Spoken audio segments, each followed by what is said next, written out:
Hello, my friend, and all my friends, brothers, sisters, all of you. And look at what I make today. A new. I covered this. How to make. ल हेर्नु त यस्तो बनाउनु पर्छ धुँदाखेरि पनि पानी त्यति जाँदैन अनि फेरि हातले अन अफ गर्दाखेरि मैला आउँदैन नेक्स्ट टाइम हो त्यहाँदेखि अब यस्तै डस्टहरू पनि लाग्दैन हो त्यो एकखेप मजाले धोएर चाहिँ यसरी नै एउटा रबर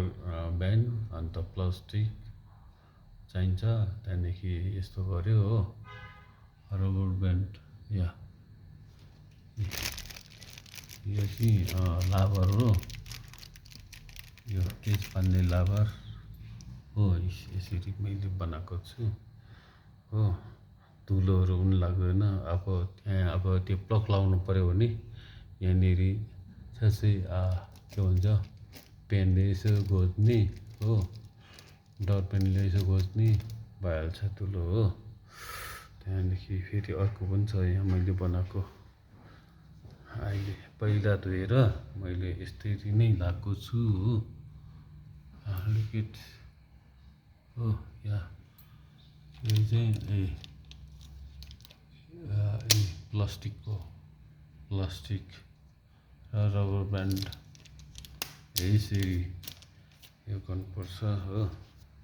यतापट्टि पनि लाउनुपर्छ यो चाहिँ एक्जिस्ट फ्यानको हो यो धोएर यसमा पनि कभर लाउनुपर्छ सबैमा यसमा पनि यो पनि मजाले धोएर यसरी नै लाउनुपर्छ यसमा छ कभर लाउने यसमा पनि छ नि त यति अप्ठ्यारो पर्ने रहेछ यसमा पनि लाउनु पर्छ तर यो बनाउनु पर्ने रहेछ पहिला फर्स्टमा पहिला यस्तै पुरा रेडी बनाएको छु नि त यसमा झन् यो चाहिँ more important this grinder mixer this is point grinder point यसलाई पनि म धोएर मजाले धोएर यसमा पनि प्लास्टिक लगाउँछु यो मजाले धोएर हो